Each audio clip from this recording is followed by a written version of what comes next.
su programa Sin Ruido. Yo soy Evelyn Mendoza. Mi nombre es Emilio Tech. Comenzamos.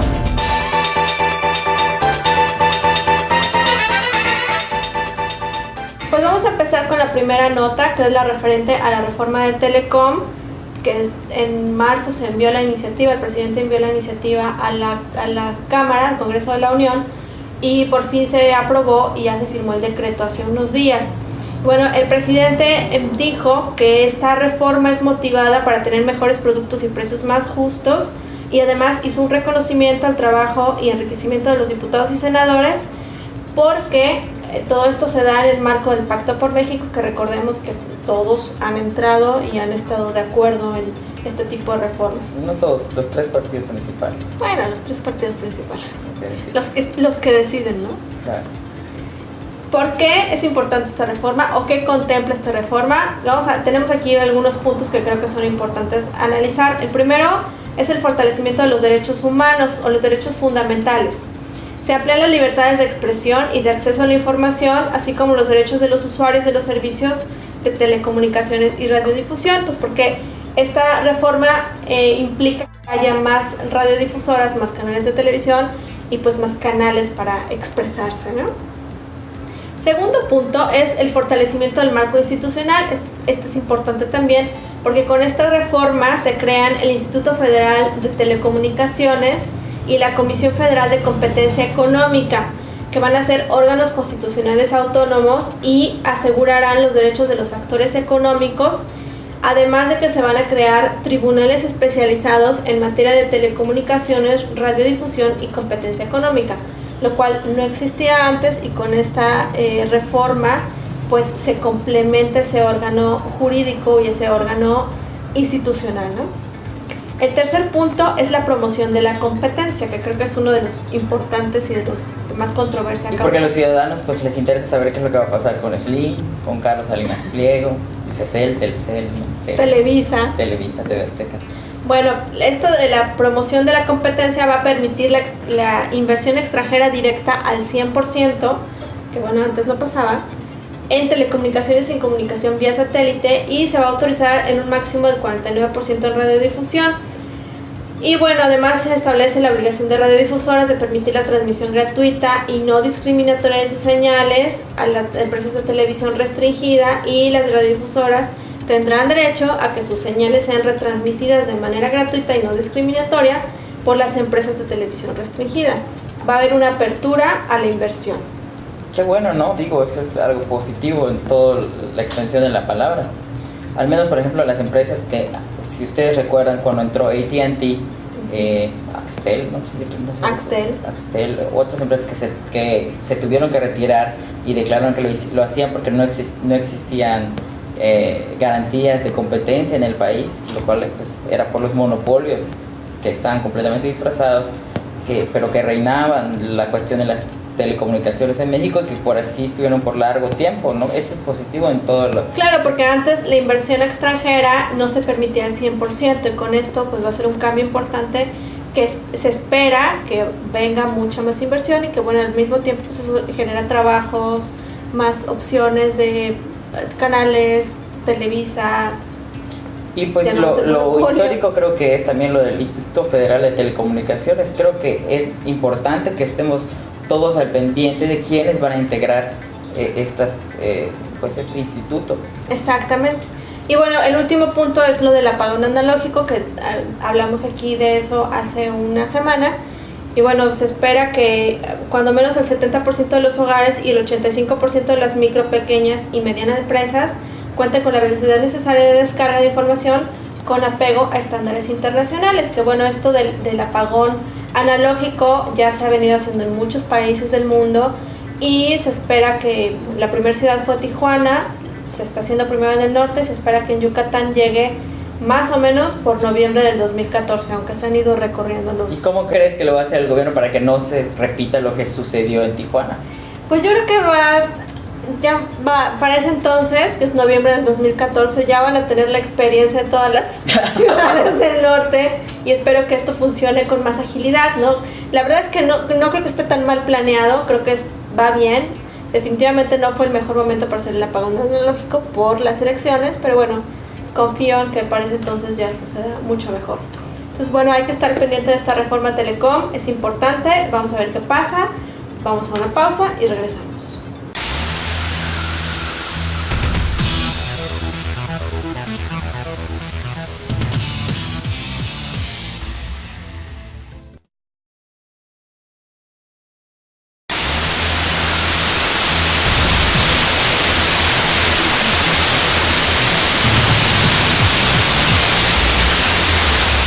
Qué bueno que siguen con nosotros. Vamos a la siguiente nota. Fíjate, Evelyn, que la Secretaría de Educación Estatal lanzó un comunicado en donde prohibía el uso de todo tipo de tecnologías dentro del salón de clases para los docentes. Me refiero a celulares, laptops y tabletas electrónicas. Pero bueno, posterior a esto, a esta comunicación, el Sindicato Nacional de Trabajadores de la Educación lanzó también un comunicado, bueno, perdón, no un comunicado, sino que dijo que lograron que esta medida extrema fuera suavizada y lo ponen como un logro sindical. ¿Cómo ves? Pues, ¿qué te puedo decir? O sea, creo que este es un asunto, la controversia está en que la misma SEP promueve que los docentes usen las tecnologías en las aulas para enseñar y para completar la educación de los niños. Pero por otro lado tenemos a una Secretaría de Educación Estatal en Yucatán, que fue donde sucedió, que está prohibiendo usar estas tecnologías. Entonces hay una contradicción ahí muy fuerte que pues no le veo el caso. Todo viene a raíz de una queja de padres de familia que no estoy segura de qué tan sustentada esté, ¿no? Bueno, se quejan los padres y a mí me parece que es una medida completamente reaccionaria de la Secretaría de Educación, porque pues ante las numerosas quejas de los padres, pues inmediatamente deciden cesar todo el uso de la tecnología, cuando yo creo que debería de ser al revés. A mí me parece triste esta situación, porque a mí me hubiera gustado mucho estudiar en la época en la que esto lo pudiéramos haber utilizado y en la que mi maestro me hubiera dado clase con un iPad o con, pues no sé, ya no hay una inmensidad y un universo frente a nosotros, y los alumnos de primaria ahora tienen mucha capacidad y tienen muchas herramientas a su alcance para lograr grandes cosas. Sí, a mí me hubiera encantado ir a la escuela con una de estas, poder entrar a internet en ese momento y a lo mejor leer sobre lo que estábamos aprendiendo, ¿no? Y bueno, me parece que totalmente de acuerdo que es una medida reaccionaria. No creo que sea un logro del sindicato, perdón. Creo que es un asunto pues, que tenía que pasar, ¿no? Es una medida que no debe funcionar, y que creo que aquí lo importante es el compromiso de los maestros y del magisterio de decir que yo puedo usarlo, pero lo voy a usar para lo que está, para mi trabajo, que mi trabajo es enseñar. Mi trabajo no es estar chateando, ni es estar jugando, ni es estar viendo videos para mi propio beneficio, ¿no? Incluso es algo que sucede mucho en las dependencias cuando inician un nuevo periodo. El nuevo secretario o director, lo que fuera, lanza una prohibición a toda la oficina para que se bloquee el Facebook, el Twitter y todas las redes sociales.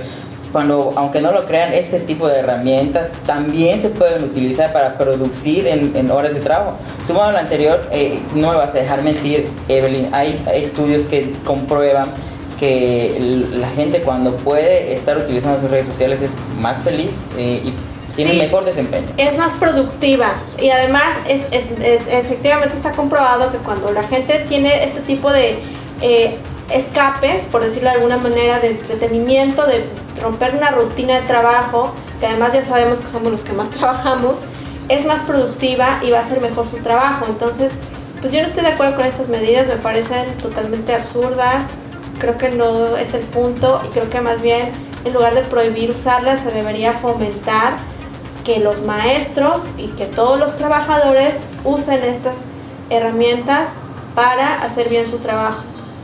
Pues ojalá y nuestros nuevos líderes tengan una visión un poco más amplia de la situación actual, no solo de la educación, sino de todo lo que está en nuestro alrededor, en nuestro México, en nuestra actualidad. Y pues vamos a estar al pendiente de todo esto, porque estoy seguro que va a seguir dando de qué hablar. No se vayan, en el siguiente bloque estará con nosotros el diputado federal Raúl Paz Alonso.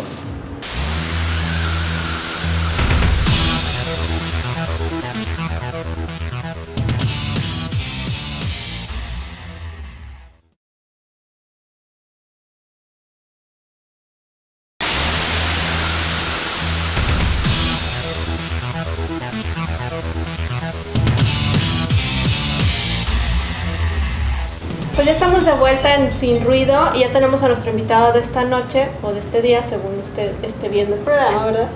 El diputado Raúl Paz. Bienvenido, Raúl, gracias por acompañarnos. Gracias, Evelyn, gracias, Emilio, por la invitación. Y ojalá la entrevista sea de provecho para todos los que nos escuchen y nos ven. Seguro que sí. Raúl, directo a las preguntas. Estamos acabo de pasar tu informe y vemos publicidad tuya por toda la ciudad. Ahora, en un momento vamos a tocar unos temas que parece que estás punteando por ahí, pero pues tal vez hay algo atrás, como no sé, hay una carrera por la alcaldía de Mérida. ¿Te gustaría a ti en un futuro competir por ella? Carlos Castillo decía que el que no quiera, esté metido en la política y no quiera ser alcalde de su ciudad, eso es mentiroso. Claro que me gustaría ser alcalde de Mérida. El tema del informe es un tema que tenemos pues, facultad de ley de hacer los diputados locales, los diputados federales. Es un tema que en lo particular pues me gusta pues estar de frente a la sociedad, rendir cuentas, ser transparente, y lo pueden querer relacionar con el tema de la alcaldía, pero el tema de la alcaldía lo dirá mi partido en su momento y el trabajo de cada uno de los que aspiramos. Obviamente, si alguien me pregunta hoy por hoy si aspiro a la alcaldía,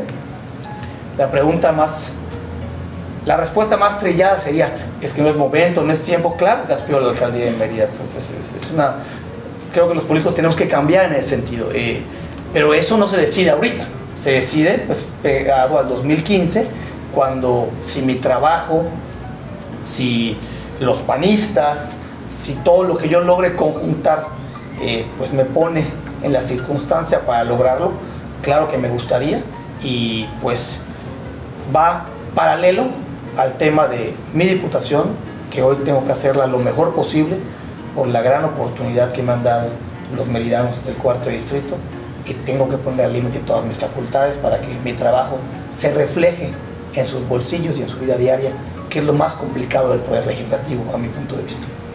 Y Raúl, ya que nos tocas ese tema de la transparencia, estoy segura que todos ustedes están de acuerdo.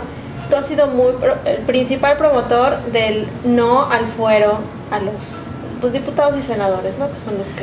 Bueno, la iniciativa que presentamos, la cual yo presenté junto con mi grupo parlamentario, implica quitar el fuero constitucional, implicaba, porque se modificó allá en el Pleno, a todos, a diputados, a senadores, a alcaldes, a gobernadores, al presidente de la República, al Poder Judicial, a todos.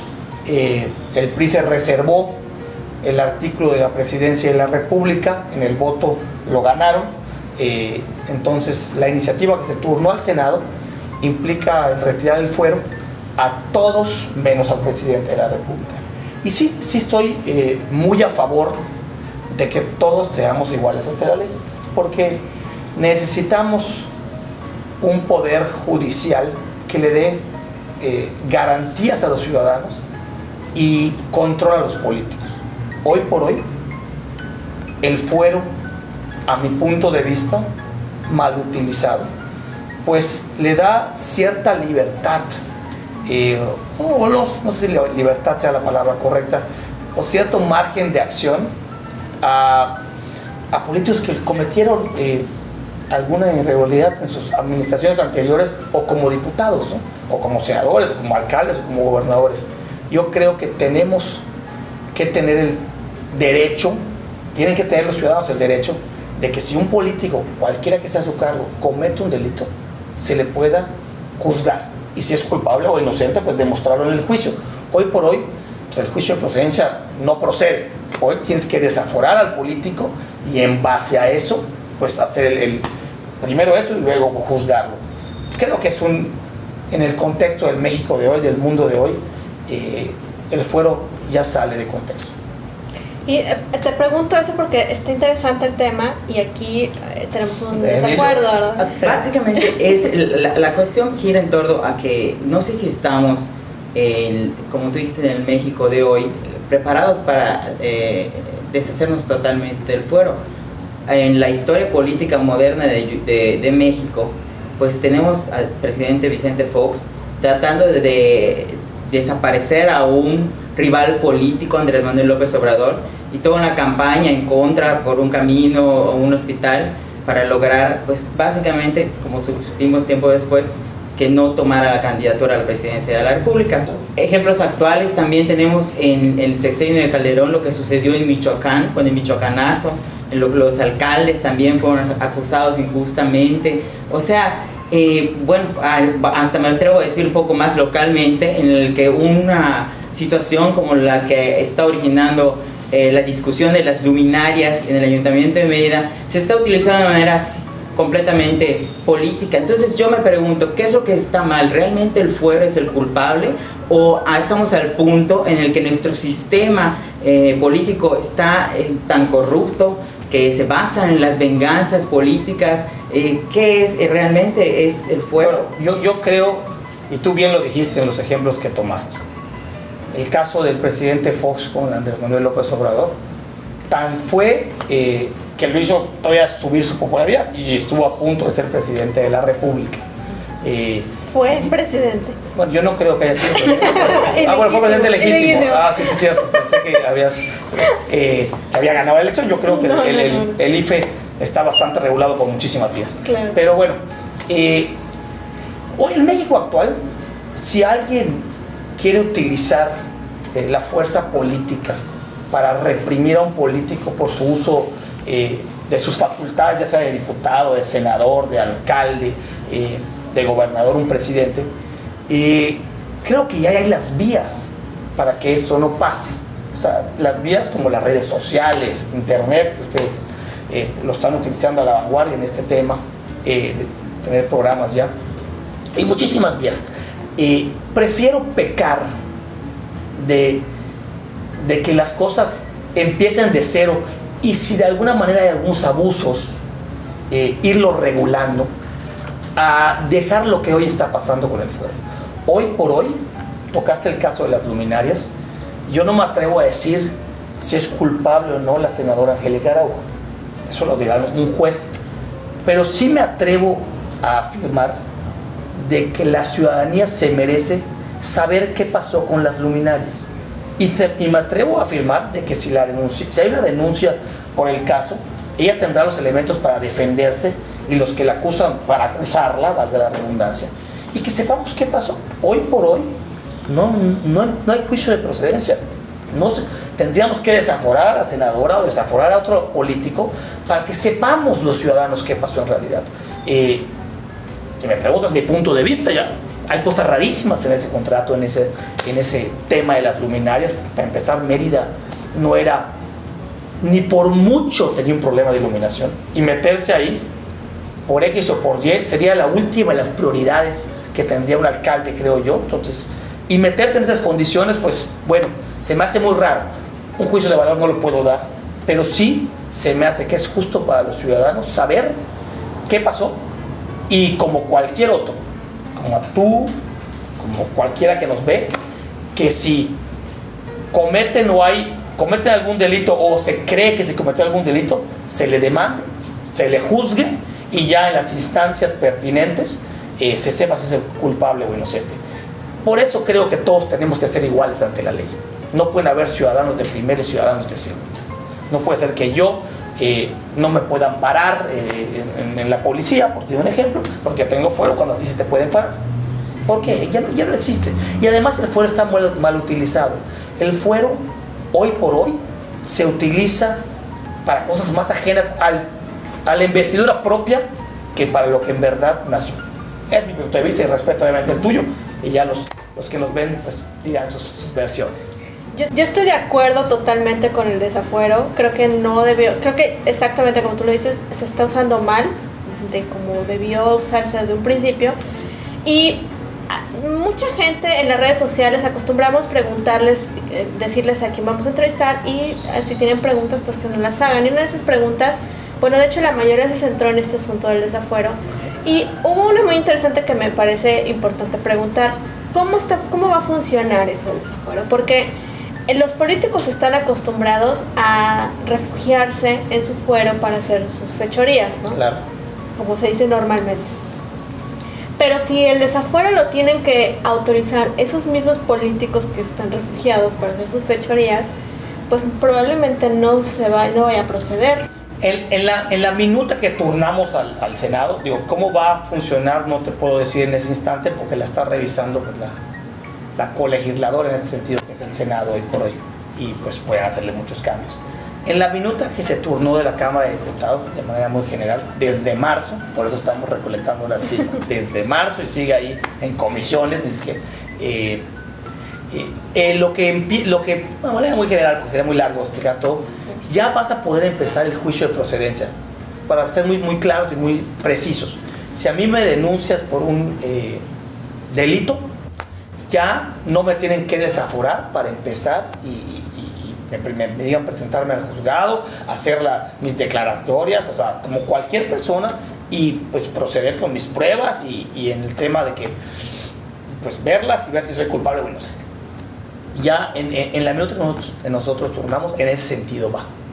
Me imagino que el Senado la respetará y irá en ese sentido, pero la tentación siempre hay, bien lo dices Evelyn, que la pueden cambiar, son la colegisladora, pero yo creo que va en ese sentido, que un político, alcalde, gobernador, diputado, magistrado, pueda la gente, si comete algún delito, pues denunciarlo, y al denunciarlo, pues que empiece el juicio de procedencia, y al empezar el juicio, pues presentarán sus pruebas cada uno, y en base a eso... Pero ¿cómo está funcionando? O sea, ya tuvieron acuerdos, han hablado con los demás diputados, los senadores, para que se apruebe. En la Cámara de Diputados pasó, no tengo el dato exacto ahorita, pero creo que eran 356 votos a favor, 50 y tantos en contra y unas 10 o 15 abstenciones, no me acuerdo cuántos fueron ese día, no fue en marzo, 12 de marzo si mal no me acuerdo. Entonces, obviamente hubo un consenso de todos los partidos, 356, pues nadie... Claro. El PAN solo son 114, el PRI 220 y tantos, ¿no? Entonces, yo creo que en el Senado va a ser lo mismo. Tiene que pasar por consenso, pues es una reforma constitucional. Se lo han tomado bien. Se necesitan las 2/3 partes. Sí, es algo que la ciudadanía lo ha pedido. O sea, a mí, tengo que confesarlo ahorita, que estamos recolectando las firmas, hay gente que te dice que no, pero no lo entiende, cree que es un tema de partidos políticos, y no es un tema de partidos políticos, es un tema de ciudadanos. Yo lo estoy encabezando porque pues, me da rabia que siga pues, congelada en el Senado desde hace tanto, cuando otras han pasado más rápido, pero esperemos que pase, que las firmas sirvan para presionar al Senado y que las estemos votando pronto. Esa era mi siguiente pregunta, perdón. ¿Cómo van a ayudar o en qué función van a tener las firmas de la ciudadanía? Bueno, las firmas son netamente un ejercicio pues, de presión un poquito a la Cámara de Senadores, ¿no? Mientras más juntemos, obviamente, más presión podemos hacer. Ni siquiera nos pusimos un límite de firmas, las que podamos juntar, ya pusimos firmas electrónicas. De hecho, aprovecho a hacer el anuncio en la página de Facebook, en mi página de Facebook Raúl Paz Alonso, en igualesantelaley.com, en igualesantelaley.mx. No sé si sirva para que la gente que esté a favor nos vote su firma electrónica. Y pues las que juntemos las llevaremos al Senado y haremos pues el ejercicio de dárselas para que pues, ya sea en la Comisión de Puntos Constitucionales y de Estudios Legislativos, que son las dos que está, pues ya la procesen y la dictaminen. Bueno, todo esto lo vemos en el marco de lo que es el tiempo en el que iba a ser tu informe de gobierno, de actividades. De primer año legislativo. Exacto, de primer año legislativo. O sea, en el marco de todo esto, pues vemos que tienes publicidad afuera y vemos que por eso es como que estás encabezando esta situación. ¿Qué sucedió con tu informe? Bueno, el informe, el dios Chuck no me dejó, no me permitió hacerlo. Digo, qué bueno que llueva, en muchos estados del país no llueve hace muchos años, pero fue una lluvia récord de mayo. Pero el tema del informe es que la ley nos da la facultad a todos los diputados federales de que 7 días antes y 5 después del informe podamos tener publicidad, ya sea pagada o donada, pública con foto, un poquito como se hace en campañas, se podría decir, para promocionar lo que hemos hecho como diputados. Y fue lo que hice. Entonces ya estoy en un problema legal, porque yo ya puse la publicidad Entonces, esa fecha que no se hizo el informe, No se puede. pues ya no se pudo hacer. Lo que sí voy a seguir informando, estoy ahorita, de hecho... Bueno, terminando. de hecho, aprovechando el tiempo, creo que podrías platicarnos así rapidísimo, no sé, algunos temas Claro. torales de Bueno, las cosas que han obviamente iba a hablar de las iniciativas que como grupo parlamentario empujamos, reforma educativa, reforma de telecomunicaciones, pero más que nada centradas en lo que yo he hecho como diputado, que son 4 iniciativas principalmente: la autonomía del Coneval, el quitar el fuero a los políticos, la reforma al artículo 27, fracción primera, que desaparece las zonas restringidas en este país para que los extranjeros puedan comprar o adquirir propiedades, que hoy lo hacían por medio de fideicomisos y recovecos legales. Y también presenté una iniciativa donde hacíamos obligación, por lo menos en educación básica, la educación artística con plan de estudios. Hoy por hoy en nuestro país existe la educación artística, pero no existe un plan de estudios, se califica de manera subjetiva.